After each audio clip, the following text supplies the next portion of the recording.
Heather Du Plessis-allan Drive. Weekdays from 4 on Newstalk ZB.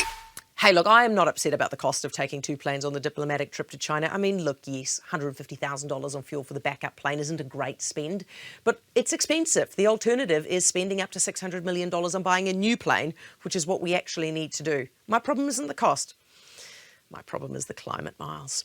What did we say last week about Chris Luxon and the Tesla? In politics, there is no crime greater than hypocrisy. Politicians can lie, they can spend money poorly, supporters will forgive it because we actually expect it, but they cannot be hypocrites. And this is hypocritical, because if we have got a climate emergency that is so urgent and so bad that Labor is trying to stop farmers and tradies buying utes, then the Prime Minister simply cannot have two planes in the air at once.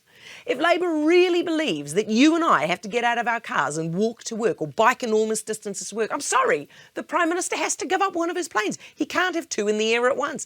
And if the climate is burning up so fast that we have to give $140 million of our money to an international corporate to help them buy a climate-friendly furnace, then the Prime Minister simply cannot have two planes in the air at once. One plane, we can live with that. Two planes, hell no. He should have thought, shock horror, about maybe going commercial to China, which I know is very inconvenient because, you know, maybe all 30 members of the media tagging along on the free planes wouldn't have been able to afford the commercial tickets to be able to give them all that free publicity.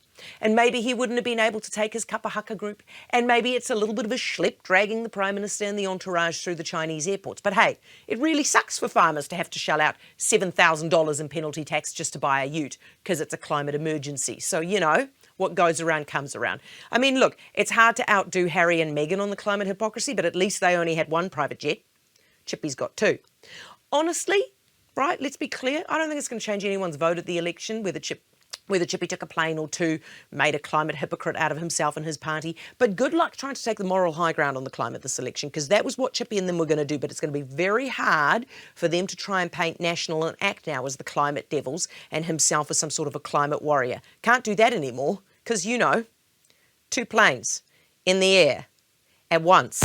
Heather Du Plessis-allan Drive. Weekdays from 4 on Newstalk ZB.